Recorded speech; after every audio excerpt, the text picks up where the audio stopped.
નમસ્તે, કેમ છો તમે બધા? જય માતાજી, જય શ્રી કૃષ્ણ। મારું નામ ખુશી છે। મારા પતિ 5 વર્ષ પછી દુબઈથી ઘરે પાછા આવ્યા।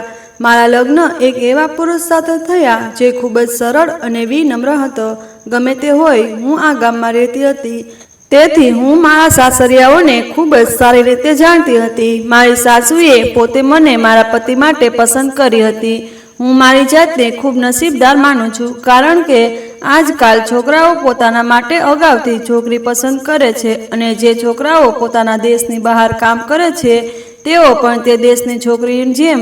પણ મારા પતિ એવા નહોતા। તે ખૂબ જ પ્રામાણિક વ્યક્તિ હતા અને ખૂબ જ મહેનત કરતા હતા। મારા સાસરિયાના ઘરમાં મારી એક નણંદ, સાસુ અને એક દેર હતા। દેર પણ મોટા થઈ ગયા હતા। અમારા લગ્ન પછી મારા દેર ભણતા હતા। મારા લગ્નના 1 વર્ષ પછી મારી નણંદના લગ્ન થયા, પરંતુ તે તેના સાસરિયાના ઘરમાં ખુશ ન હતી। લગ્નના 6 મહિના પછી તેના પતિથી છૂટાછેડા થઈ ગયા હતા। હું એક સારા પરિવારમાંથી હતી, પણ મારા સાસરે આવ્યા પછી મેં જોયું કે મારી સાસુ અને નણંદનો મારા પ્રત્યેનો વ્યવહાર ખૂબ જ ખરાબ હતો। તેઓ મારી સાથે બિલકુલ મારા જેવો વ્યવહાર નહોતા કરતા, પણ તેમની સાથે રહેતા મેં બધું સહન કર્યું, અને પછી એક દિવસ એવો આવ્યો જ્યારે હું તેમના જેવી બની ગઈ। હવે તમે લોકો વિચારશો કે હું તેમના જેવી કેવી રીતે બની ગઈ। જ્યારે મારી સાસુ લોકોનું ખરાબ બોલતી હતી, ત્યારે હું તે ખરાબ વર્તનથી દૂર રહેતી, પણ મેં તેની સાથે ખરાબ વર્તન કરવાનું શરૂ કર્યું। મેં તેની સાથે તેની રીત અપનાવી। તે મને કહેતી કે કરવા માટે હું હંમેશા તૈયાર રહેતી। મારી સાસુ મને ઘરનું બધું કામ કરાવતી, હું તેના બધા કામ ચૂપચાપ કરતી, અને ધીમે ધીમે હું તેની ગુલામ બની ગઈ। તેણે મારી ગુલામી જોવી ગમતી। ભલે મારી સાસુ અને મારા પતિથી દૂર રહેવાનું કહે, પણ હું મારા પતિથી દૂર રહીશ। હું ફક્ત એટલું જ ઈચ્છતી હતી કે મારી સાસુ કોઈ પણ રીતે મારી સાથે ખુશ રહે। મારો પતિ પણ તેની માતાના પલ્લુ સાથે સંપૂર્ણપણે બંધાયેલો હતો। શરૂઆતમાં જ્યારે મેં મારી વાત ન સાંભળી, ત્યારે મેં પણ તેની સાથે વાત કરવાનું બંધ કરી દીધું, અને પછી આ ઘરના વાતાવરણમાં પોતાને અનુકૂળ ઢાળી દીધું। પરંતુ સમય પસાર થતાં હું મારી સાસુની પ્રિય બની ગઈ। મેં તેણીના ખરાબ કાર્યોમાં તેણીને ટેકો આપવાનું શરૂ કર્યું। સમય પસાર થતો ગયો। મારી નણંદે પણ મારું જીવન મુશ્કેલ બનાવ્યું નહીં, પરંતુ હવે હું તેની સાથે રહેવા લાગી હતી, તેથી તેણી પણ મને વધારે કંઈ કહેતી નહોતી। પરંતુ મારા હૃદયમાં એક અફસોસ હતો કે મેં મારા જીવનનો મોટો ભાગ મારા પતિ વિના વિતાવ્યો। મારી સાસુએ વિચાર્યું કે જો હું તેની સાથે દુબઈ જઈશ તો હું તેણીને ઘણા પૈસા ખર્ચવા અને તેને મારા પલ્લુ સાથે બાંધવા માટે મજબૂર કરીશ। તે પછી તે ક્યારેય તેની માતા અને બહેનને સમજી શકશે નહીં। આ જ કારણ હતું કે તેણી મોટે ભાગે અમને બંને પતિ પત્નીને દૂર રાખતી હતી। બધું બરાબર ચાલી રહ્યું હતું। એક દિવસ મારા પતિ ઘરે આવવાના હતા। હું ખૂબ ખુશ હતી, પરંતુ આ વખતે જ્યારે તે ઘરે આવ્યો ત્યારે તેની તબિયત એટલી બગડી ગઈ કે તેને લાંબા સમય સુધી હોસ્પિટલમાં દાખલ કરવામાં આવ્યા। તેને એક વિચિત્ર પ્રકારની બીમારી હતી। તેની તબિયત સારી ન થઈ અને તેઓ આ દુનિયા છોડીને ચાલ્યા ગયા। મારા પતિની કોઈ યાદગાર વસ્તુ મારી પાસે ન હોવાથી હું આ આઘાત સહન કરી શકી નહીં। હું એક સમયે તેમના બાળકની માતા રહી ચૂકી હતી। મારી સાસુ કહેતી કે હું વ્યંગ છું, પણ હું હજુ પણ તેમની બધી વાતો શાંતિથી સહન કરતી હતી, અને હવે મારા પતિ પણ આ દુનિયા છોડીને ચાલ્યા ગયા છે। હું મારા માતાના ઘરે પણ જઈ શકતી નહોતી, કારણ કે મારા માતા પિતા હવે ત્યાં રહ્યા નથી। મારા લગ્ન પછી બંનેનું અવસાન થયું હતું। મને મારા ભાઈ અને ભાભી પાસેથી કોઈ સાંત્વનાની અપેક્ષા નહોતી, એટલા માટે મારા પતિનું ઘર મારા માટે બધું જ હતું। ગમે તે હોય, હું મોટે ભાગે તેમનાથી દૂર રહેતી હતી અને હજુ પણ દૂર રહી શકતી હતી। મારા પતિના આગમનથી જેટલી ખુશ હતી, તેટલી જ તેમના જવાથી પણ દુઃખી થઈ ગઈ। મારું જીવન સામાન્ય રીતે ચાલી રહ્યું હતું, પરંતુ મારા પતિના ગયા પછી અમારા ઘરમાં ઘણી સમસ્યાઓ હતી। મારા પતિ એકમાત્ર કમાનાર હતા। અમારું ઘર તેની કમાણીથી જ ચાલતું હતું। મારા પતિ દુબઈથી ઘણું કમાતા હતા। ઘણા સમય સુધી અમે મારા પતિએ પાછળ છોડી ગયેલા બચાવેલા પૈસાથી જીવન જીવતા હતા, પણ આ ક્યાં સુધી ચાલી શકે? 1.5 વર્ષ પછી મારા દેરનો અભ્યાસ પૂર્ણ થયો, તેથી મારી સાસુએ કહ્યું કે તમારે તમારા ભાઈની જગ્યાએ નોકરી કરવી જોઈએ। તમે હજુ પણ દુબઈમાં નોકરી મેળવી શકો છો। ગમે તે હોય, હવે અમારા ઘરમાં સમસ્યાઓ હતી, અને એક દિવસ મારા દેરના પણ લગ્ન થવાના હતા। મારા દેરને અહીં રહેવાથી મારા પતિ જેવી નોકરી નહીં મળે. મારા દેવરનું નામ પ્રેમ હતું, મારી નણંદનું નામ ગોરી હતું અને મારી સાસુનું નામ સાલુ હતું. મારા પતિ જે આ દુનિયા છોડીને ગયા હતા તેનું નામ રાજ હતું. અમે બધા રાજ વગર ખૂબ જ દુઃખી હતા. મારી સાસુ દિવસ રાત તેમના મોટા દીકરાને યાદ કરતી હતી. છેવટે મારા પતિ તેમના પ્રિય દીકરા હતા, પરંતુ હવે અમારા બધાનો એકમાત્ર આધાર મારો દેર પ્રેમ હતો. ખરેખર તે નોકરી માટે દુબઈ જવા માગતો ન હતો, પરંતુ અમે બધાએ તેને સમજાવ્યો અને જ્યારે તેણે તેના ઘરની હાલત જોઈ ત્યારે તેને ત્યાં જવાની ફરજ પડી, કારણ કે તે પણ જાણતો હતો કે તેને દુબઈ કરતાં સારી નોકરી મળી શકે નહીં. તે નોકરી માટે દુબઈ ગયો અને તેના ગયાના થોડા મહિના પછી અમારા ઘરની હાલત એટલી ખરાબ નહોતી. કદાચ અમે જે ગરીબી તરફ જઈ રહ્યા હતા, પ્રેમે અમને એ ગરીબીમાંથી બહાર કાઢ્યા હતા. મારા દેર ખૂબ જ સારા હતા. એક દિવસ તેણે ફોન પર ખૂબ જ વિચિત્ર વાત કરી. તેણે મારી સાસુને કહ્યું કે મમ્મી, હું મારી બહેનના લગ્ન કરાવવા માંગુ છું. મને એ નથી ગમતું કે મારી બહેન છૂટાછેડા લઈ રહી છે અને આપણા ઘરમાં રહે છે. આ સમાચાર સાંભળીને મારી સાસુના શરીરમાં આગ લાગી ગઈ. તે તેની દીકરીને ખૂબ પ્રેમ કરતી હતી. ગોરીના લગ્ન પછી મારી સાસુએ તેને તેના સાસરિયાઓનો સામે એટલી ઉશ્કેરી કે એક દિવસ તેને તેના સાસરિયાનું ઘર છોડવાની ફરજ પડી. પણ મારી સાસુએ આ બધું ખૂબ જ ખોટું કર્યું. આ રીતે તેની દીકરીનું ઘર ક્યારેય બચાવી શકાયું નહીં. મારી સાસુએ ગુસ્સામાં પ્રેમને કહ્યું કે દીકરા, જો તારી બહેન તારા ઘરમાં રહેતી હોય અને તારા માટે બોજ બની રહી છે તો મને કહે, હું તેને ઘરમાંથી કાઢી મૂકવા માંગે છે. ઠીક છે, મારી દીકરી અહીંથી ચાલ્યા જશે, પણ યાદ રાખ, હું પણ મારી દીકરી સાથે જઈશ. આ સાંભળીને મારા સાસુએ તેને સમજાવવાનો ખૂબ પ્રયાસ કર્યો કે તું મારા શબ્દનો ખોટો અર્થઘટન કરી રહી છે. મારો મતલબ છે કે હું મારી બહેનને આ રીતે જોઈ શકતો નથી. હું તેને પોતાના ઘરનો ભાગ બનાવવા માંગુ છું. મારી સાસુએ કહ્યું, ના, તારો મતલબ ગમે તે હોય, પણ આજે મેં સાચું કહ્યું છે કે તને તારી છૂટાછેડા લીધેલ બહેન આ ઘરમાં બોજ લાગે છે. ચિંતા ના કર, હું તેના માટે એક જોડી શોધીશ. હું તેના લગ્ન કોઈ પણ અજાણ્યા વ્યક્તિ સાથે કરાવીશ. મારી સાસુ આ બાબતે પ્રેમને ટોણા મારી રહી હતી, પણ તેનો મતલબ શું હતો હું આ વાત સારી રીતે સમજી ગઈ. તે બિચારો ઈચ્છતો હતો કે તેની છૂટાછેડા લીધેલ બહેન તેની સાથે એક થઈ જાય, પણ મારી સાસુ આ ઈચ્છતી ન હતી. જો તે પોતાની દીકરીને તેના સાસરિયાના ઘરમાં ખુશ જોવા માંગતી હોત તો ક્યારેય તે તેની દીકરીને તેના સાસરિયા વિરુદ્ધ ઉશ્કેરેત નહીં, પણ તેની દીકરીને તેના સાસરિયાના ઘરમાં રહેવાના સિદ્ધાંતો, તેના સાસરિયાના ઘરમાં કેવી રીતે રહેવું તે સમજાવત. પણ તે પોતાની દીકરીને પોતાનાથી દૂર રાખવા માંગતી ન હતી. તે ઈચ્છતી હતી કે તેની દીકરી અહીં તેના માતા પિતાના ઘરમાં રહે અને તેના ભાઈઓની કમાણી ખાતી રહે. તેણે આ ઘર છોડીને ક્યાંય ન જવું જોઈએ. આ ઘર તેના ભાઈઓનું જેટલું છે તેટલું જ તેનું પણ છે. માતા અને પિતા બંને આ ઘરના રખાત હતા અને બંને જ આ ઘરમાં રાજ કરતા હતા. હું આ ઘરમાં નોકરાણી જેવી હતી. બીજી બાજુ જ્યારે મારા સાસુએ ફરીથી આ કહ્યું ત્યારે મારી સાસુએ ઠપકો આપ્યો. તેણે કહ્યું કે મારી દીકરી અહીંથી ક્યાંય નહીં જાય. તે રડવા લાગી અને બોલી કે આજે મને મારા રાજની ખૂબ યાદ આવે છે. રાજે ક્યારેય તમારી બહેનના બીજા લગ્નનો ઉલ્લેખ પણ કર્યો ન હતો. હકીકતમાં તે હંમેશા તેની બહેનનો પક્ષ લેતો હતો. તે હંમેશા તેણીને ખુશ રાખતો હતો. જ્યારે પણ તેણીને ફોન કરતો ત્યારે તેની ઈચ્છાઓ વિશે પૂછતો. તેને દરેક નાની ઈચ્છા પૂરી કરતો હતો. તું એ જ છે જે મને ભાઈ નહીં પણ કસાઈ લાગે છે, જે પોતાની બહેનને તેના સાસરિયામાં મોકલીને તેના સાસરીઓ દ્વારા મુશ્કેલીમાં નાખવા માંગે છે. આટલું કહીને મારી સાસુએ ફોન બંધ કરી દીધો અને પછી ઘણા દિવસો સુધી મારા દેર સાથે વાત ન કરી. જ્યારે મારા દેરને તેની માતાનો નિર્ણય ખબર હતી તો પછી તે વારંવાર તેની માતાને ગોરીના લગ્ન વિશે કેમ વાત કરી રહ્યો હતો. તે સારી રીતે જાણતો હતો કે આ ઘરમાં ફક્ત તેની માતા જે ઈચ્છે તે જ થાય છે. પછી તેણે એવી વાતો કહી જે તેની માતાને પસંદ ન હતી. થોડા દિવસો આમ જ પસાર થયા. પછી મારી સાસુને પ્રેમ પ્રત્યેનો મૂળ જાતે જ સુધાર્યો. અહીં હું મારા પતિને ખૂબ યાદ કરતી હતી, પરંતુ ધીમે ધીમે થોડા દિવસો પછી તે યાદશક્તિ પણ સમય સાથે ઓછી થવા લાગી. હવે મારા સાસુએ પણ ગોરીના લગ્નનો ઉલ્લેખ તેની સાથે કરવાનું બંધ કરી દીધું હતું. અહીં ગોરીએ પણ કહ્યું હતું કે તે આખી જિંદગી લગ્ન નહીં કરે અને અહીં તેના માતાના ઘરમાં રહેવા માંગે છે.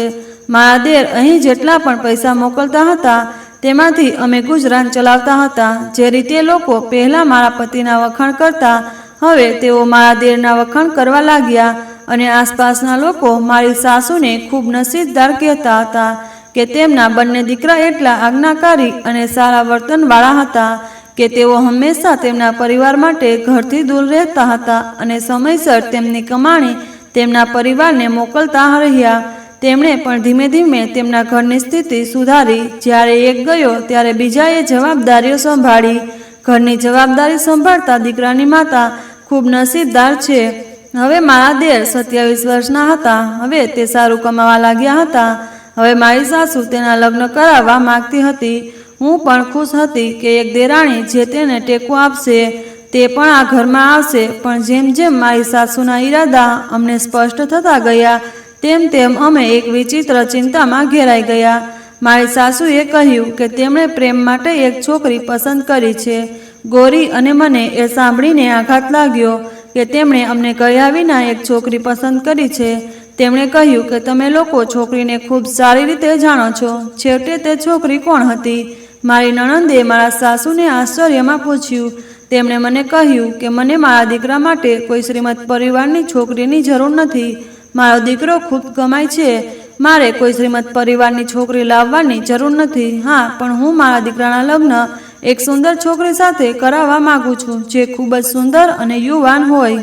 જો કોઈ ગરીબ છોકરીની ઘરમાં આવશે તો તે આપણા બધાને આધીન રહેશે। તે આપણી દરેક વાત માનશે, જેમ મોટી વહુ આજ સુધી આપણું માનતી આવી છે। મારી સાસુના આ નિવેદન પર મેં શરમથી મારી આંખો નીચે કરી, પણ ગોરી આ વાત સાંભળીને હસવા લાગી। ગોરી કહેવા લાગી કે હા મમ્મી, તમે સાચા છો। ઘરમાં એક પુત્રવધુ લાવવી જોઈએ જે પુત્રવધુ તરીકે નહીં પણ નોકરાણી તરીકે રહે। પણ તે છોકરી કોણ હતી? તે છોકરી દ્રષ્ટિ હતી, જે અમારા ગામમાં રહેતા એક ગરીબ ખેડૂતની પુત્રી હતી। તે માણસ અમારા ગામનો સૌથી ગરીબ વ્યક્તિ હતો, જે પહેલા ખેડૂત હતો, હવે મજૂર તરીકે કામ કરતો હતો, પણ હવે તે છેલ્લા ઘણા વર્ષોથી બીમાર હતો। તેની એક જ નાની દીકરી હતી। તે તેની દીકરીના લગ્ન કરાવવા માંગતો હતો, પણ ગામ લોકોને ખબર હતી કે તેની દીકરીને વહુ બનાવીને તેમને કોઈ દહેજ નહીં મળે। તેમણે ફક્ત છોકરીની જ સંભાળ રાખવી પડશે। દ્રષ્ટિ અમારા ઘરે ઘણી વાર આવતી, કારણ કે ગોરી તેને ઘરે બોલાવતી અને તેના જૂના કપડાં આપતી। મેં દ્રષ્ટિને ઘણીવાર પ્રેમ સાથે વાત કરતી જોઈ હતી, કારણ કે પ્રેમે તેના પિતાની સારવાર માટે ઘણીવાર પૈસા પણ આપ્યા હતા। જ્યારે અમારી સાસુએ અમને તેના વિશે કહ્યું ત્યારે હું અને ગોરી ચોંકી ગયા। અમને આ છોકરીથી નફરત નહોતી। આ છોકરી પણ સુંદર હતી, પરંતુ અમને આ છોકરીનો પ્રેમ સાથેનો સંબંધ થોડો વિચિત્ર લાગ્યો। પ્રેમ કેટલો શિક્ષિત હતો અને તેની નોકરી કેટલી સારી હતી તે ધ્યાનમાં લેતા સાસુએ એક શ્રીમંત પરિવારની દીકરીને પોતાની વહુ બનાવવી જોઈતી હતી। મારી સાસુએ કહ્યું કે મારા દીકરા માટે છોકરી ખાસ હોવી જોઈએ। એક એવી છોકરી જે સુંદર હોય અને ગરીબ પિતાની દીકરી હોવા છતાં ક્યારેય મારા દીકરાની સંપત્તિને પોતાની ન ગણે। મને એ છોકરી ખૂબ ગમે છે અને દરેક રીતે તે મારા દીકરા સાથે લગ્ન કરવા લાયક છે। મારી સાસુ ખૂબ જ હોશિયાર હતી। પોતાની હોશિયારીથી તેણે પોતાના દીકરાને પણ આ સંબંધ વિશે કહ્યું હતું, પણ મને નવાઈ લાગી કે પ્રેમ આટલી સરળતાથી આ સંબંધ માટે કેમ સંમત થઈ ગયો। દ્રષ્ટિ એક ગરીબ પિતાની દીકરી હોવા છતાં મારી સાસુ તેના ગરીબ હોવાનો ઉપયોગ કરવા માંગતી હતી। મને ખબર હતી કે તેણે મારી સાથે શું કર્યું છે અને તે ગરીબ છોકરી સાથે પણ એવું જ કરશે, પણ હું તેની સાથે સહાનુભૂતિ કેમ રાખતી હતી? છેવટે આ ઘરમાં આવ્યા પછી મેં પણ ઘણું સહન કર્યું હતું। જ્યારે હું દહેજ પણ લાવી હતી, મારા સાસુ ખૂબ ખુશ હતા કે મારી સાસુ દ્રષ્ટિ સાથે તેના લગ્ન નક્કી કરવા માંગતી હતી। દ્રષ્ટિ જોવામાં ખૂબ જ સુંદર હતી।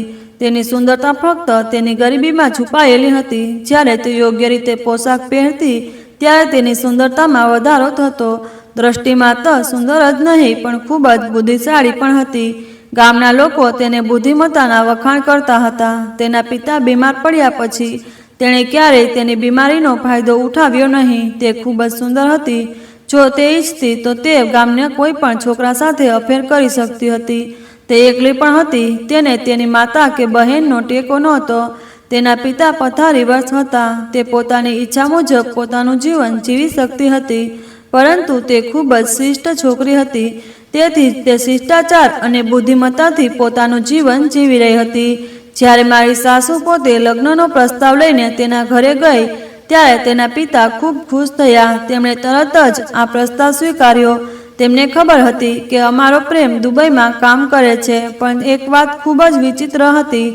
મને એવું લાગ્યું કે જ્યારે અમે દ્રષ્ટિના ઘરે લગ્નનો પ્રસ્તાવ લઈને ગયા ત્યારે તે સારી રીતે જાણતી હતી કે અમે તેના ઘરે આવવાના છીએ. તે તેના ચહેરા પરના હાવભાવથી સમજી ગઈ, પણ મેં કોઈને કંઈ કહ્યું નહીં. જે હજુ પણ એની માતાને કહેતી હતી કે સુંદરતા જ બધું નથી હોતી, તમારે છોકરીના ઘર, પરિવાર અને તેની પૃષ્ઠભૂમિ પણ જોવી જોઈતી હતી. મારા સાસુ આ વાત પર ગુસ્સે થયા. તેમણે કહ્યું કે તેની સુંદરતા જ તેમની ઓળખ છે અને મને ખાતરી છે કે તે મારા દીકરાને ખૂબ ખુશ રાખશે અને આપણા પર પણ પ્રભુત્વ મેળવશે. મારી માતાની વાત સાંભળીને ગૌરી ચૂપ થઈ ગઈ. હવે હું કે તે કંઈ કરી શકતા નથી. આ ઘરમાં જે કંઈ થયું તે મારી સાસુએ નક્કી કર્યું. મારી સાસુ મક્કમ હતી કે તે પોતાના દીકરા માટે એક સુંદર છોકરી લાવશે, ભલે તે ગરીબ હોય. મારી સાસુ પ્રેમના લગ્ન જલ્દી કરાવવા માંગતી હતી, તેથી ઘરમાં તેના લગ્નની તૈયારીઓ શરૂ થઈ ગઈ. તે મારા પતિ કરતાં વધુ કમાઈને તેની સાથે રહેવા લાગ્યો હતો. મારી સાસુએ તેના લગ્ન અપેક્ષા કરતાં વધુ ધામધૂમથી કરાવ્યા.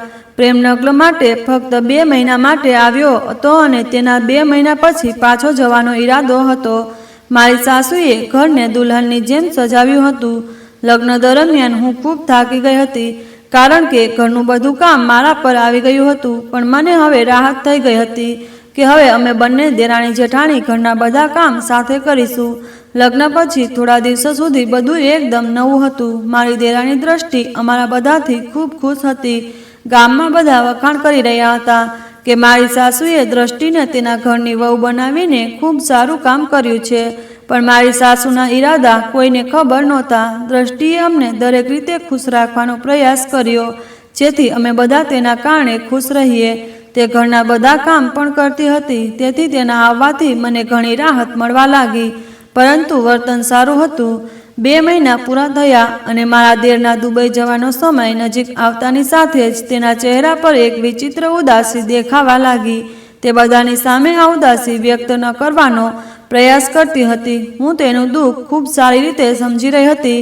હું પણ પહેલાં આ રીતે ઉદાસ રહેતી હતી. છતાં તેને સાંત્વના આપવા માટે મેં તેને પૂછ્યું કે શું થયું દ્રષ્ટિ, તું ઠીક છે?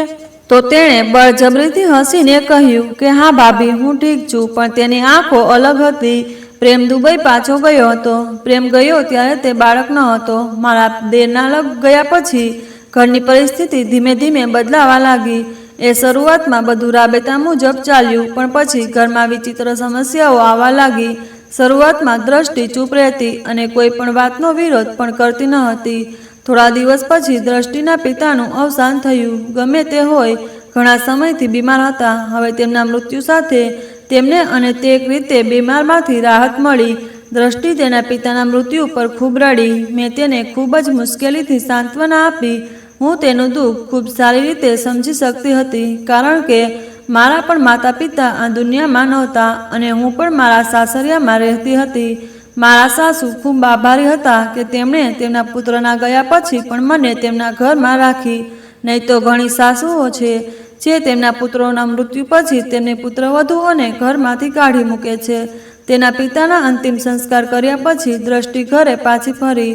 થોડા વધુ દિવસો આ રીતે પસાર થયા, પણ હવે કદાચ તેણીએ પોતાની રીતે પોતાની લાગણીઓ વ્યક્ત કરવાનું શરૂ કરી દીધું હતું.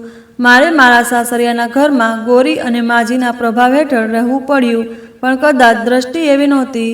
તે કોઈના વશમાં રહેવા જેવી નહોતી. મારી સાસુ હવે તેના વિશે વાત કરવા લાગી હતી.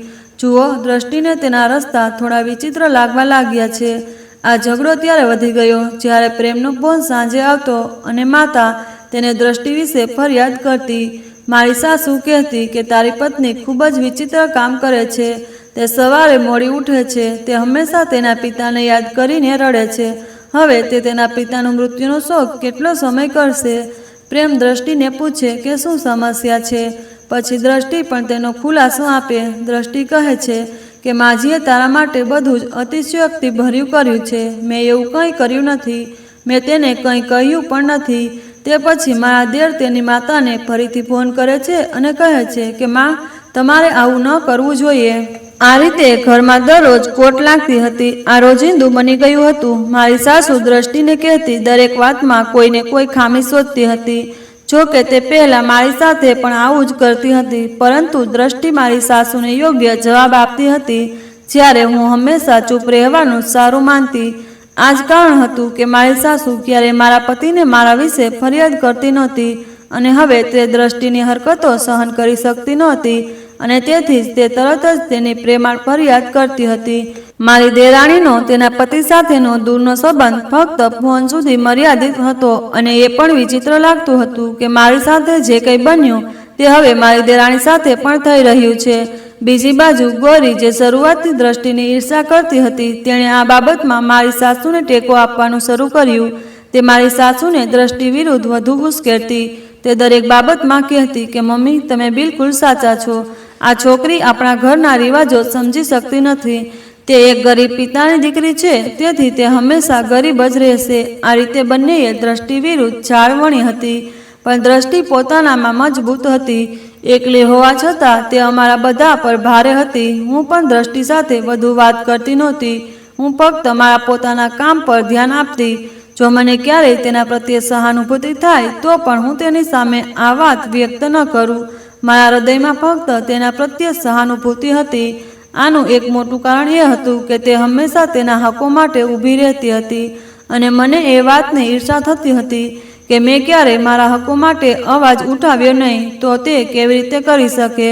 પરંતુ તે બિલકુલ સાચી હતી. તે મારી સાસુના આરોપોનો જવાબ આપવામાં ક્યારેય અચકાતી ન હતી, પરંતુ હું સ્વીકારતી શકતી નહોતી કે ખરેખર યોગ્ય કામ કરી રહી છે. મને ખબર નથી કે હું તેની ઈર્ષા કેમ કરતી હતી. મને હંમેશા લાગતું હતું કે તે દરેક બાબતમાં ખૂબ જ સમજદાર અને બુદ્ધિશાળી છે, પરંતુ મારી સાસુના ગુસ્સા સામે કોઈ ટકી શકતું નથી. એક દિવસ દ્રષ્ટિએ માજીને કહ્યું કે માતા, હું પ્રેમથી ખૂબ જ ખુશ છું, પણ તમારા વર્તનને કારણે મને અહીં રહેવાનું મુશ્કેલ થઈ રહ્યું છે. જો હું કંઈ ખોટું કરું તો મને શાંતિથી કહો. હોબાળો કરવાની શું જરૂર છે? તમે મારા પતિને મારા વિશે ફરિયાદ કરો છો. મને આ બધું ગમતું નથી. તમે મને ખૂબ સારી રીતે જાણો છો, તો પછી મને અહીં લાવ્યા પછી દરરોજ આ રીતે મારું અપમાન કેમ કરો છો? આ સાંભળીને મારી સાસુ ખૂબ ગુસ્સે થઈ ગયા. તે કહેવા લાગ્યા કે હવે તું મને કહેશે કે મારે શું કરવું અને શું ન કરવું.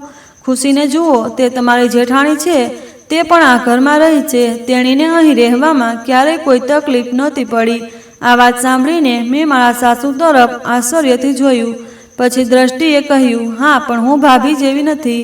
ભાભી અહીં ચૂપચાપ બધું સહન કરીને રહે છે, પણ હું આ બધું સહન કરી શકતી નથી. મારા સાસુએ કહ્યું કે આ અમારું ઘર છે, અને જે કોઈ આ ઘરમાં રહેવા માંગે છે તે અમારા સિદ્ધાંતો અનુસાર રહેશે, અને જે કોઈ મારા સિદ્ધાંતોનું પાલન ન કરી શકે તે આ ઘર ખૂબ જ સરળતાથી છોડી શકે છે.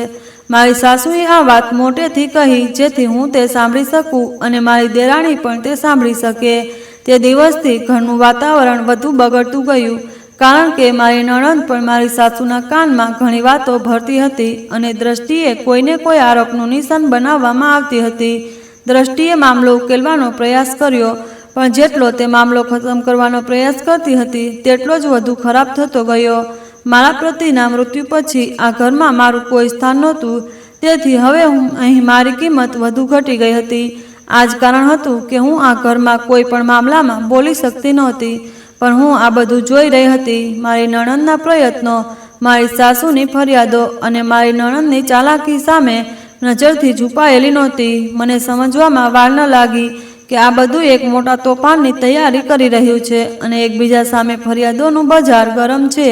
મેં વિચાર્યું હતું કે દ્રષ્ટિ પણ મારી જેમ આ ઘરમાં દબાઈને પોતાનું જીવન વિતાવશે, પણ આવું ન બન્યું. દ્રષ્ટિ સાચા માર્ગ પર હતી, પણ આ યુદ્ધ જીતવા માટે તે એકલી હતી. દુબઈમાં રહેતો તેનો પતિ રોજ નવી વસ્તુઓનો શિકાર બનતો, પણ આ બધાનો ઉકેલ શોધવામાં તે લાચાર હતો. દ્રષ્ટિએ કહ્યું કે આવી પરિસ્થિતિઓમાં પણ તે તેના પતિથી ખુશ હતી, પરંતુ હવે તેના ચહેરા પરનું સ્મિત ધીમે ધીમે ઓછું થઈ રહ્યું હતું. લગ્ન પછી એવું કહેવાય છે કે વસ્તુઓ બદલાતા સમય લાગે છે, પરંતુ અમારા ઘરમાં એવું હતું કે બધું રાતોરાત બદલાઈ ગયું હોય. મારી સાસુ જાણી જોઈને ગરીબ છોકરીને ખુશ રાખવા માટે તેને આ ઘરમાં લાવી હતી અને તેણીએ તેને હેરાન કરવામાં કોઈ કસર છોડી ન હતી. બિચારી દ્રષ્ટિ પોતાના ભાગ્ય પર રડતી હતી. તેને ખબર નહોતી કે જે સમસ્યાઓમાંથી તે સાસરિયાના ઘરે સુખી જીવન જીવવાની આશા સાથે બહાર આવી હતી, તે સમસ્યાઓ તેના સાસરિયાના ઘરે આવ્યા પછી પણ પાછી એ સમસ્યાઓમાં ફેરવાઈ જશે.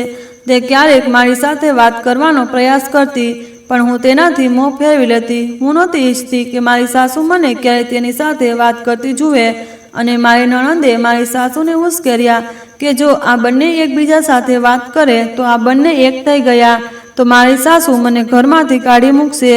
મારી પાસે કોઈ પણ સહારો નહોતો. હું ક્યાં જઈશ? મારે આખું જીવન આ ઘરમાં વિતાવવું પડશે. હવે હું કેવી રીતે વિતાવું તેનાથી કોઈ ફરક પડતો નથી. હું વિચારતી હતી કે જો આ ઘરમાં આવું ચાલતું રહેશે તો આ ઘરમાં ક્યારેય શાંતિ અને આરામ પાછો નહીં આવે. પણ આનો ઉકેલ શું હતો? શું મારા દેરના આગમન પછી ઘરની પરિસ્થિતિ બદલાઈ જશે કે બધું વધુ ખરાબ થશે? આ પ્રશ્ન મારા હૃદયમાં દરરોજ ઉદ્ભવતો હતો, પણ મને ક્યાંય જવાબો મળતા ન હતા. મારી દેરાણી બીજા કોઈથી ઓછી ન હતી અને તે ચૂપ બેસવાવાળી નહોતી. અને જો મારી સાસુ કે નણંદ તેના પર આરોપ લગાવે કે ટેત અને ટોણા મારે તો તે તરત જ જવાબ આપતી. તેના શબ્દો હંમેશા સીધા અને મક્કમ રહેતા. તે જાળીમાં મારવાને બદલે સ્પષ્ટ રીતે કહેતી. શરૂઆતમાં મને લાગતું હતું કે તે ફક્ત સમય પસાર કરવા માટે આવું કરી રહી છે, પરંતુ સમય જતાં ખબર પડી કે તેને સીધી વાત બોલવાની આદત છે. જે કોઈ આ સાંભળી રહ્યું હતું. એક દિવસ જ્યારે પ્રેમનો ફોન કર્યો ત્યારે તેને ખૂબ જ ગંભીર લાગતો હતો. તેણે તેની માતાને કહેવાનું શરૂ કર્યું કે હું આવતા મહિને પાછો આવી રહ્યો છું અને આ વખતે હું દ્રષ્ટિને મારી સાથે લઈ જઈશ. આ સાંભળીને મારી સાસુ ચોંકી ગઈ. તેના ચહેરા પર એક વિચિત્ર ચિંતા ફેલાઈ ગઈ. એવું લાગતું હતું કે તે કોઈ મોટી લડાઈ હારી ગઈ છે. તેણે ગુસ્સામાં કહ્યું, તમે શું કહી રહ્યા છો? તમે તમારી પત્નીને અહીં રહેવા દો. જો તમે તેને ત્યાં લઈ જાઓ છો તો ખર્ચ બમણો થઈ જશે. આજ સુધી તમારી ભાભી પણ ક્યારેય તમારા ભાઈ સાથે ગઈ નથી, તો દ્રષ્ટિ તમારી સાથે કેવી રીતે જઈ શકે? ત્યાં ગયા પછી તમારે તેના બધા ખર્ચ અને જરૂરિયાતોનું ધ્યાન રાખવું પડશે. અમે અહીં રહીને તેની સંભાળ રાખી રહ્યા છીએ, અને જ્યારે તમે તમારી પત્નીની સંભાળ રાખશો ત્યારે તમે અમારા માટે શું મોકલશો? એ ગયા પછી તું અમને ભૂલી જઈશ. પ્રેમ થોડો સમય ચૂપ રહ્યો. કદાચ એ વધારે દલીલ કરવા માંગતો ન હતો. પછી એણે કહ્યું, ચિંતા ના કર, હું બધું સંભાળી લઈશ. અને હું ભાઈ જેવો નથી જે લગ્ન કર્યા પછી પોતાની પત્નીને ત્યાં રહેવા દે છે. તારા આગ્રહથી હું અહીં કામ કરવા તૈયાર થયો, પણ હવે હું મારી પત્નીથી દૂર રહી શકતો નથી. પ્રેમના આ નિવેદને મારી સાસુના હૃદયમાં એક નવો ભય પેદા કર્યો હતો. આ બંને એકબીજા સાથે વાતો કરતા હતા. એક દીકરો તો આપણાથી દૂર થઈ ગયો છે. એવું બની શકે કે તે આપણા દીકરાને કાબૂમાં લઈ લે અને તેને આપણાથી દૂર લઈ જાય. હવે તેમને કોણ કહે કે મેં તેમના મોટા દીકરાને તેમનાથી દૂર નથી લીધો, બલકે તેઓએ મને મારા પતિથી દૂર રાખી હતી. તેઓએ કહ્યું કે તે ખૂબ જ હોશિયાર છોકરી છે. તે દુબઈ જઈને સ્થાયી થશે અને પછી આપણને કોણ સમજશે. તે દિવસો દરમિયાન બીજા એક સમાચારે ઘરનું વાતાવરણ બદલી નાખ્યું. મારી દેરાણી ગર્ભવતી હતી. હવે મારા દેરે સ્પષ્ટ કહ્યું હતું કે બાળકની ડિલિવરી પછી તે બંને માતા અને પુત્ર બંનેને પોતાની સાથે દુબઈ લઈ જશે. મારી સાસુ માટે આ કોઈ નવી મુશ્કેલીથી ઓછું ન હતું. મારી દેરાણીને જવા માટે હજુ 9 મહિના બાકી હતા. ત્યાં સુધી તેણીને અહીં જ રહેવું પડ્યું. મારી સાસુએ તેનું જીવન વધુ મુશ્કેલ બનાવી દીધું હતું. ગોરી આખો દિવસ તેના પર નજર રાખતી હતી. મારા દેરના લગ્નને 4 મહિના વીતી ગયા હતા. હવે જ્યારથી તેને ખબર પડી કે દ્રષ્ટિ માતા બનવાની છે, ત્યારથી તે તેની વધુ કાળજી લેવા લાગ્યો હતો. આ વખતે તેના ગામનો એક મિત્ર જે તેની સાથે દુબઈ કામ કરતો હતો તે ઘરે આવવાનો હતો. તેથી તેણે તેના મિત્ર દ્વારા દ્રષ્ટિ માટે દુબઈથી ખરીદેલો ફોન મોકલ્યો હતો. દ્રષ્ટિને મોબાઈલ મળવાથી એટલો ફાયદો થયો હતો કે હવે તેને ગોરીના મોબાઈલ પરથી તેના પતિ સાથે ફોન પર વાત કરવાની જરૂર નહોતી. મારી સાસુ આ બધું સહન કરી શકતી નહોતી.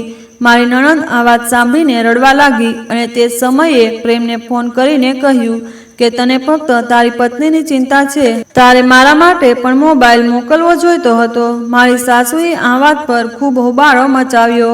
તેણે પ્રેમને ખૂબ ઠપકો આપ્યો. તેને કહ્યું કે ઘરમાં પહેલેથી જ મોબાઈલ છે, તો પછી કેમ? પ્રેમ તેની માતા અને બહેન દ્વારા કહેવામાં આવેલી બધી વાતો ચૂપચાપ સહન કરી રહ્યો હતો. એક દિવસ દ્રષ્ટિ મારા રૂમમાં આવી અને મારી સાથે વાત કરવાનો પ્રયાસ કર્યો. તેણે કહ્યું, ભાભી, આ લોકો મારી સાથે ખૂબ જ અન્યાય કરે છે. હકીકતમાં તમારી સાથે પણ ખોટી ઘટનાઓ બને છે. તમે બધું ચૂપચાપ સહન કરો છો. તમે તેમને ક્યારેય કંઈ કેમ નથી કહેતા? તે દિવસે મારી સાસુ અને નણંદ ઘરની બહાર ગયા હતા. મેં કહ્યું, જુઓ, તમારો કેસ અલગ છે, મારો કેસ અલગ છે. હું મારો અવાજ ઉઠાવી શકતી નથી. તમે આ લોકોને ઓળખતા નથી. તમે ગમે તેટલા પ્રયત્નો કરો, તેઓ તમને પ્રેમ સાથે જવા દેશે નહીં.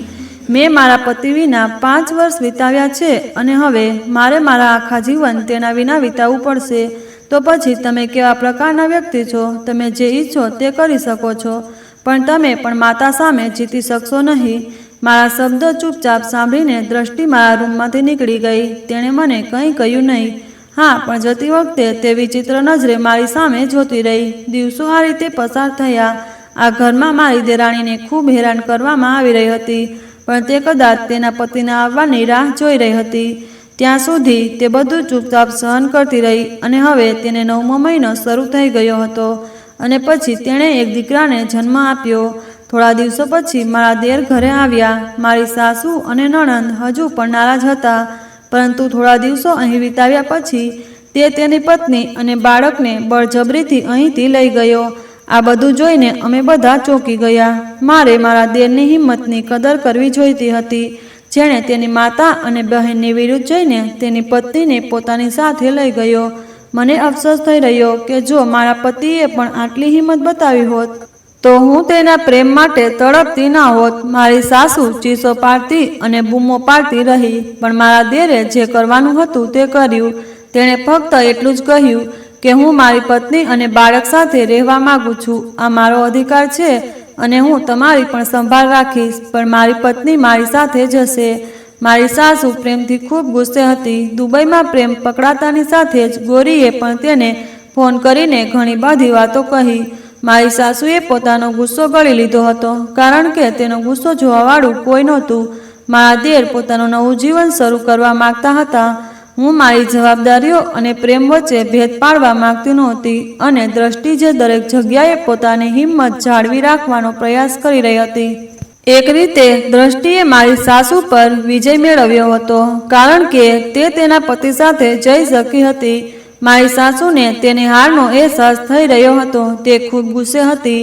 હાલ તો તેનો ગુસ્સો ઓછો થઈ ગયો હતો, પરંતુ તે બદલો લીધા વિના શાંતિથી બેસી શકતી નહોતી. મને દ્રષ્ટિ પર પણ ખૂબ જ આશ્ચર્ય થયું અને મારી જાત પર પણ ગુસ્સો આવ્યો કે આ લોકો મને કેમ દબાવતા રહે છે. આજે મારી દેરાણી આ ઘરમાં આવી છે અને ગૌરી અને મારી સાસુ સાથે સારું કરી રહી છે, પરંતુ તે પોતાની લડાઈ લડી રહી છે. મારો સમય પૂરો થઈ ગયો.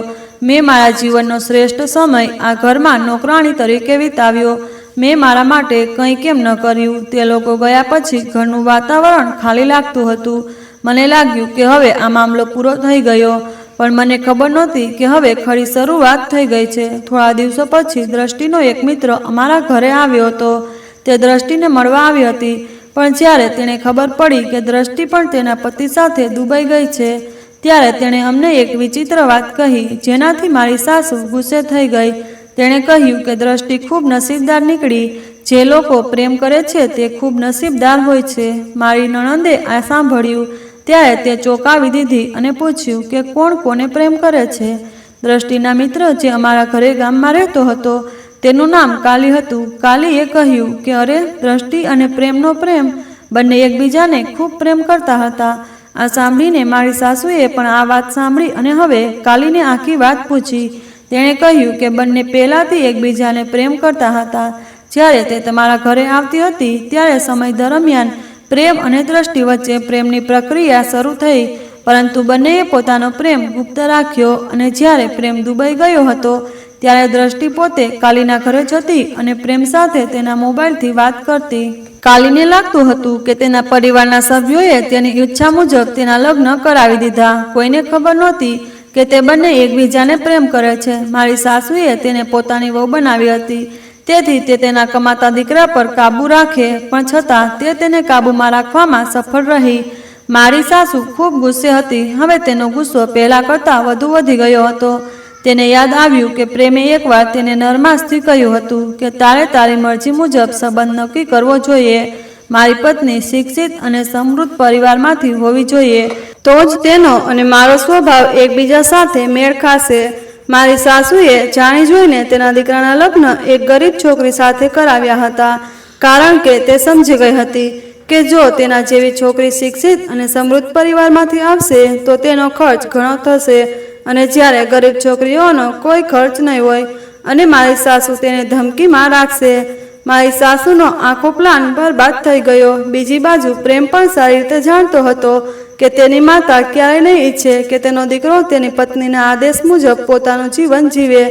એટલા માટે તે તેના લગ્ન એવી છોકરી સાથે કરાવી રહી હતી જેનું અમારા ઘરમાં કોઈ સ્થાન જ નહીં હોઈ શકે.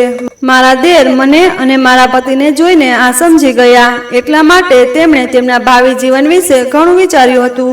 એટલા માટે તેમણે તેમની પત્નીનો પક્ષ લીધો અને ખૂબ જ ચાલાકીથી દ્રષ્ટિ સાથે લગ્ન કર્યા. મારી સાસુ બૂમ પાડી રહી કે છોકરી ખૂબ જ હોશિયાર છે. તેમણે મારા દીકરાને કાબૂમાં રાખ્યો. ઘરમાં આખો સમય મારી સાસુ અને નણંદ તેના વિશે વાતો કરતી હતી. હકીકતમાં હવે હું પણ હંમેશા તેમની સાથે દ્રષ્ટિના દુષ્ટતા વિશે વાત કરવામાં વ્યસ્ત રહેતી હતી. ખરેખર મને દ્રષ્ટિ પણ ખૂબ જ હોશિયાર લાગતી હતી. મને પણ લાગતું હતું કે આ બધો પ્રેમનો વાંક છે. તેણે પરિવારના સભ્યોને છેતર્યા. તેણે અમને બધાને મૂર્ખ બનાવ્યા. મારી સાસુ હંમેશા વિચારતી હતી કે પ્રેમ અને દ્રષ્ટિને પાઠ કેવી રીતે શીખવવો. મારી સાસુ કહેતી હતી કે બંનેએ અમારું અપમાન કર્યું છે. તેઓ ત્યાં આરામદાયક જીવન જીવી રહ્યા છે અને અમે અહીં તેમના પાછળ છીએ. મારી સાસુ કહેતી હતી કે જો દ્રષ્ટિના પિતાના ઘરે કોઈ હોત તો તેમની સાથે બદલો લેત, પણ આ દુનિયામાં તેનું કોઈ ન હતું. એક દિવસ મારી સાસુએ ગુસ્સામાં પ્રેમને બધું કહી દીધું અને કહ્યું કે આ બધું તારી પત્નીનું કાવતરું છે. તે કંઈ પણ કરીને અમારા ઘરમાં ઘૂસી ગઈ. તે અમારા ઘરની શાંતિ બગાડવા માંગતી હતી. પરંતુ પ્રેમે કહ્યું કે મમ્મી, તમે ગેરસમજ કરી રહ્યા છો. હું તેને પ્રેમ કરતો હતો, તેથી જ હું તેને મેળવવા માંગતો હતો. તું હંમેશા મારા ભાઈ અને ભાભીને અલગ રાખતી હતી, પણ હું દ્રષ્ટિ સાથે આવું જીવન જીવી શકતો ન હતો. જ્યારથી મેં તેની સાથે પ્રેમથી લગ્ન કર્યા ત્યારથી હું પણ તેની સાથે રહેવા માંગતો હતો, અને હવે તે મારા બાળકની માતા પણ બની ગઈ છે. તેણે કહ્યું, ના, તું તારી પત્નીની ભાષા બોલી રહ્યો છે. તેણે તને તેની જાળમાં ફસાવી લીધો છે. તું તેની જાળમાં ફસાઈ ગયો છે. મારી સાસુએ ગુસ્સામાં જે કહેવા માંગતી હતી તે કહીને ફોન કાપી નાખ્યો, પણ મારી સાસુના હૃદયમાં સળગતી આગ ઓલવાઈ રહી ન હતી.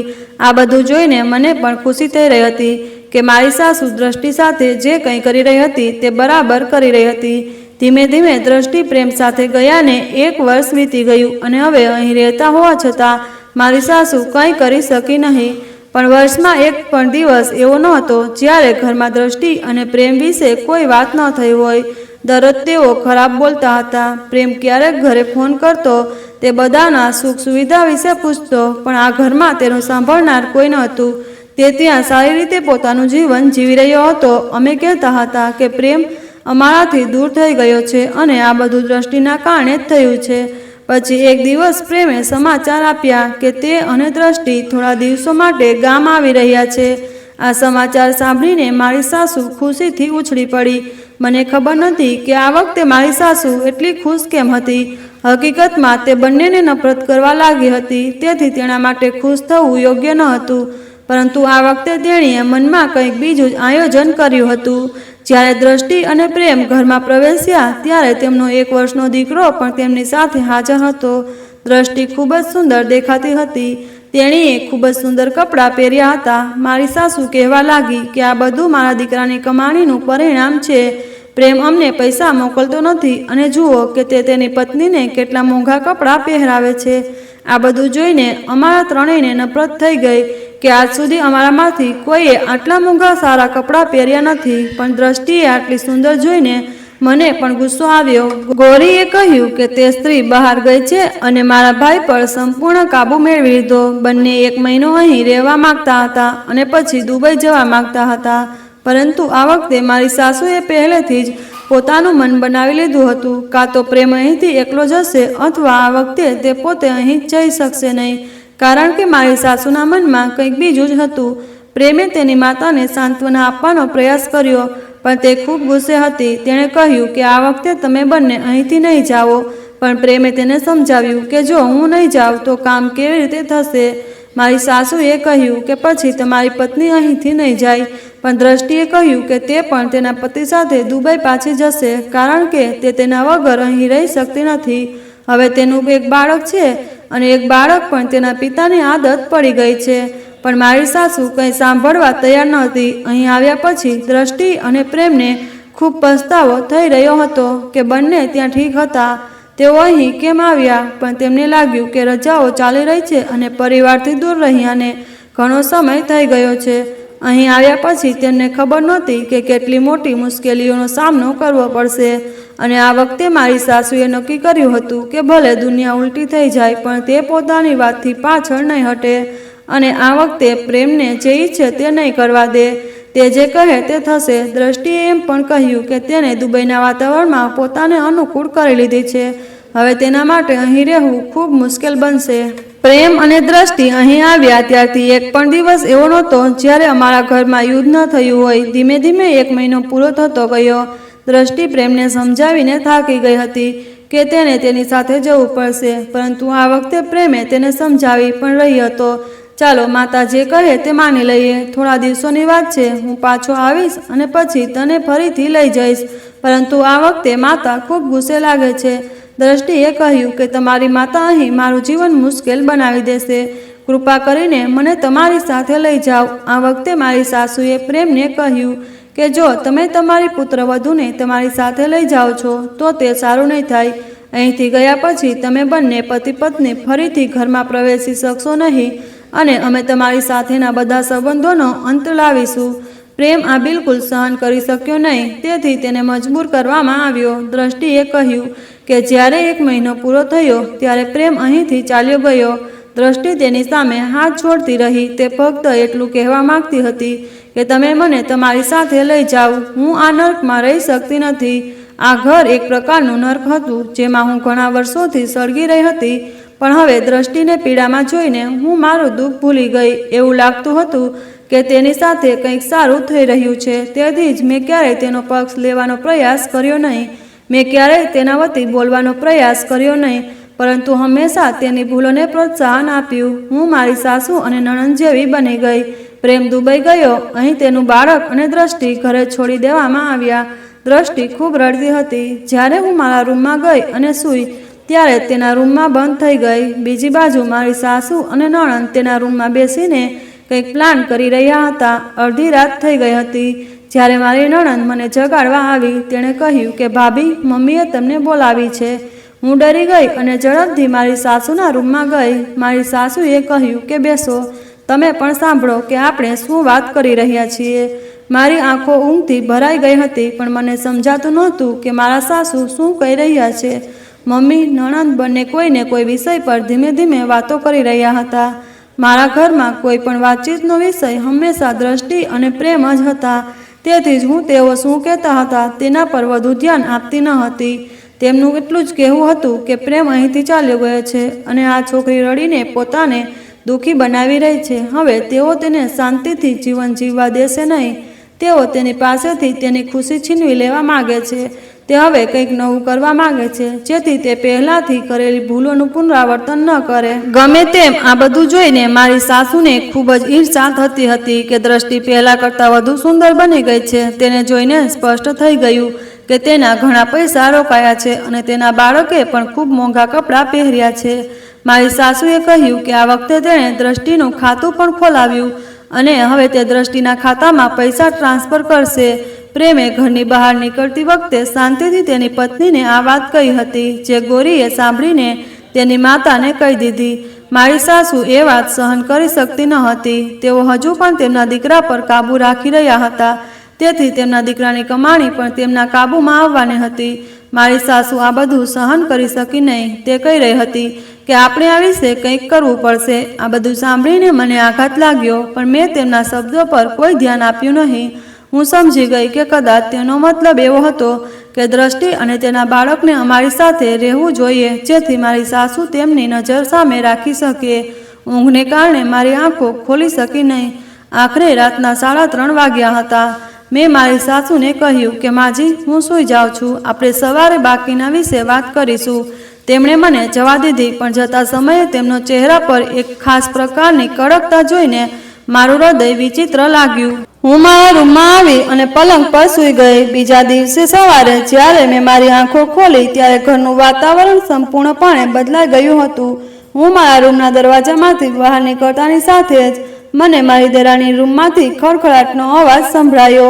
સવારનો સમય હતો. હું તરત જ દ્રષ્ટિના રૂમ તરફ ગઈ અને મને એ જોઈને આઘાત લાગ્યો કે મારી સાસુ અને નણંદે દ્રષ્ટિને મારી નાખી હતી અને હવે તેને ખાડો ખોદીને તેના રૂમમાં દફનાવી રહ્યા છે.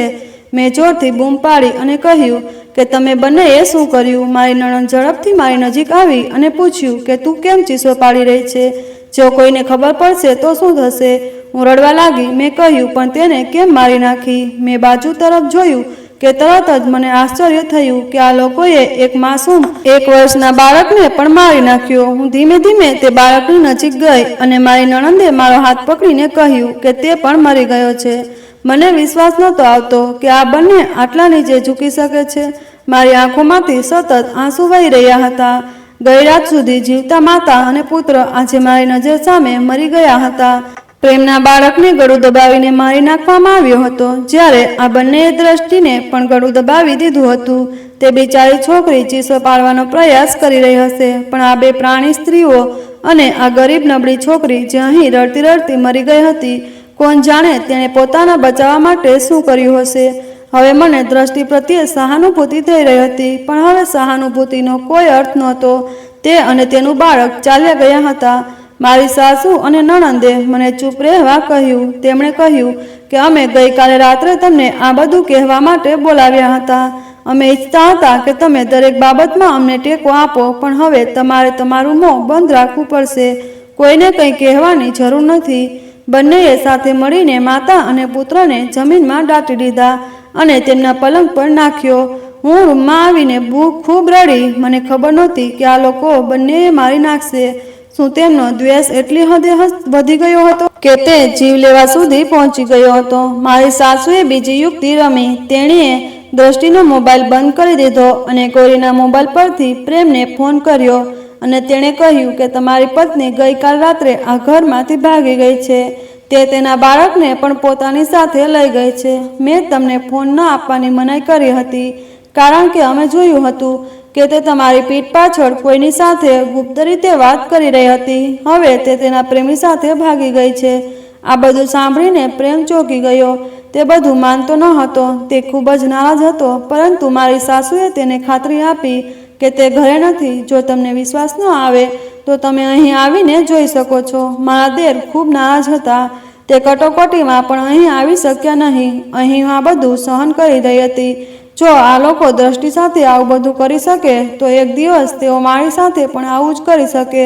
મારી અંદરની વ્યક્તિ જે છેલ્લા ઘણા વર્ષોથી મરી ગઈ હતી તે જાગવા લાગી. જે કદાચ દ્રષ્ટિના આવ્યા પછી હિંમત આવી. હું ખૂબ જ સ્વાર્થી બની ગઈ હતી. દ્રષ્ટિને પીડામાં જોઈને મને મારા દુઃખનો અંદાજ આવી ગયો હોત. તેના બદલે હું હંમેશા વિચારતી હતી કે દ્રષ્ટિને પણ એ જ દુઃખ સહન કરવું પડશે જે મેં સહન કર્યું છે. તે મારી ભૂલ હતી. મેં ક્યારેય મારા માટે જુલમ સામે અવાજ ઉઠાવ્યો નહીં. દ્રષ્ટિ પોતાની લડાઈ લડી રહી હતી, તેથી તેમાં કંઈ ખોટું નહોતું. દરેક વ્યક્તિએ પોતાના માટે સ્ટેન્ડ લેવો જોઈએ, પરંતુ હવે આ બધું સહન કરી શકતી નહોતી. થોડા દિવસો વીતી ગયા અને મને ખબર પડી કે પ્રેમ અહીં આવવા માગે છે, પરંતુ તે પહેલાં હું પોલીસ સ્ટેશન ગઈ અને મેં પોલીસ સ્ટેશનને ફોન કર્યો. મેં જઈને મારી સાસુ અને નણંદ વિશે બધું કહ્યું. મારી સાસુ અને નણંદ વિચારતા હતા કે હું તેમની સામે અવાજ પણ ઉઠાવી શકતી નથી, કારણ કે હું આખી જિંદગી તેમની ગુલામ રહી છું. તે હંમેશા તેમનું પાલન કર્યું છે, પણ હવે તો બધી વધ વટાવી ગઈ હતી. જો એક દિવસ તેણે મને આ રીતે ચૂપચાપ મારી નાખ્યું હોત તો કદાચ કોઈએ મને મદદ ન કરી હોત. કદાચ મારા મૃત્યુ પછી પણ કોઈએ મને મદદ ન કરી હોત. પણ હું દ્રષ્ટિ સાથે આવું થવા ન દઈ શકું. જ્યારે તે જીવતી હતી ત્યારે હું તેને મદદ ન કરી શકી, પણ તેના મૃત્યુ પછી હું તેને મદદ કરીશ. જ્યારે મેં પોલીસને બધું કહ્યું ત્યારે પોલીસ અમારા ઘરે આવી અને દ્રષ્ટિના રૂમને ખોદવાનું શરૂ કર્યું. ખોદકામ દરમિયાન તેમને દ્રષ્ટિ અને તેના બાળકના 2 દિવસ જૂના દફનાવવામાં આવેલા મૃતદેહ મળ્યા. જ્યારે તેમનું પોસ્ટમોર્ટમ કરવામાં આવ્યું ત્યારે જાણવા મળ્યું કે બંનેને ગળું દબાવીને હત્યા કરવામાં આવી હતી. મારી સાસુ અને નણંદ એ જ કહ્યું તે પણ અમારી સાથે આ કામમાં સામેલ હતી. પહેલા તો તેઓ ઇનકાર કરી રહ્યા હતા, પરંતુ પછીથી તેઓએ બધો દોષ મારા પર ઢોળવાનું શરૂ કર્યું. હા, હું પણ આ સજાને પાત્ર હતી, કારણ કે હું મારી નજર સામે બધું બનતું જોતી રહી. મેં દ્રષ્ટિને બચાવવાનો પ્રયાસ કર્યો નહીં. તેની સાથે જે કંઈ પણ થઈ રહ્યું હતું મેં તેને પ્રોત્સાહન આપ્યું, પરંતુ મેં તેને મારી ન હતી, કારણ કે મને ખબર નહોતી કે એક દિવસ તે આ રીતે મરી શકે છે. મને મારી જાતની ચિંતા હતી, તેથી મેં પોલીસને બધું કહ્યું. મારી સાસુ અને નણંદ સાથે મારી ધરપકડ કરવામાં આવી. મારા દેરને પણ આ વાતની જાણ કરવામાં આવી. જ્યારે મારા દેર અહીં આવ્યા ત્યારે તેમને આખી વાત ખબર પડી. મારા દેરને પણ ખબર પડી કે મેં પોતે પોલીસ પાસે જઈને બધું કહ્યું. મને સજા થાય તો પણ મને કોઈ વાંધો નહોતો, પણ મારા દેરે મને બચાવી. તેમણે કહ્યું કે ઘણા વર્ષો પહેલાં ભાભી સાથે પણ આવું જ બન્યું હતું. હા, ફરક એટલો હતો કે ભાભી ક્યારેય પોતાના માટે અવાજ ઉઠાવતી નહોતી, એટલા માટે ભાભી બચી ગઈ. મારી પત્ની હંમેશા પોતાના માટે અવાજ ઉઠાવતી હતી, એટલા માટે મારી માતા અને બહેને તેનો બદલો લીધો. આ રીતે મારી સાસુ અને નણંદને સખત સજા થઈ, પણ મારા દેરે તેની માતા અને બહેનને નફરત કરવા લાગ્યા. મેં મારા દેરની માફી પણ માગી. મારા પાપનું દુઃખ મને હજુ પણ લાગે છે. મેં મારી આસપાસ અત્યાચાર થતા જોયા, છતાં હું કંઈ કરી શકતી નહોતી. જે વ્યક્તિ અત્યાચાર જુએ છે તે અત્યાચાર કરનાર સમાન છે. હું તમને વિનંતી કરવા માંગુ છું કે જો તમારી સામે કોઈ લાચાર વ્યક્તિ હોય અને તેને તમારી મદદની જરૂર હોય તો તેને ચોક્કસ ટેકો આપો. એવું ન થવું જોઈએ કે સમય પસાર થઈ જાય અને તે લાચાર વ્યક્તિ પોતાના જીવનની લડાઈ હારી જાય. જો આપણે સમયસર કોઈને મદદ કરીએ તો કદાચ તે અત્યાચારથી બચી શકે. મિત્રો, મને આશા છે કે તમને અમારી વાર્તા ગમી હશે. જો તમને વાર્તા ગમી હોય તો વિડીયોને લાઈક કરો. જો તમે ચેનલ પર નવા છો તો ચેનલને સબસ્ક્રાઈબ કરો અને હા, સૂચના ઘંટડી ચોક્કસપણે દબાવો, જેથી તમને આગળની અપડેટ પહેલાં મળે. આભાર. જય માતાજી. જય શ્રી કૃષ્ણ.